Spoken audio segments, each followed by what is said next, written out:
Sa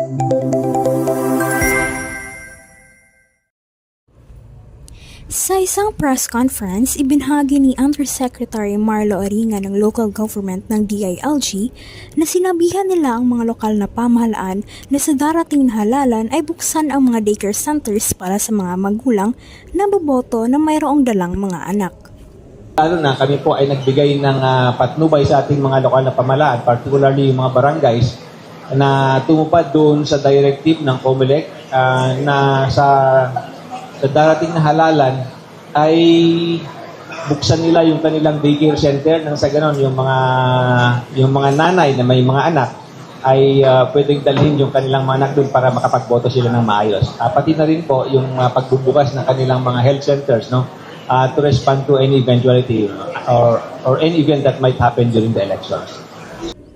Sinasabing sinisiguro nila ang kaayusan at magkaroon ng mapayapang halalan sa 2025.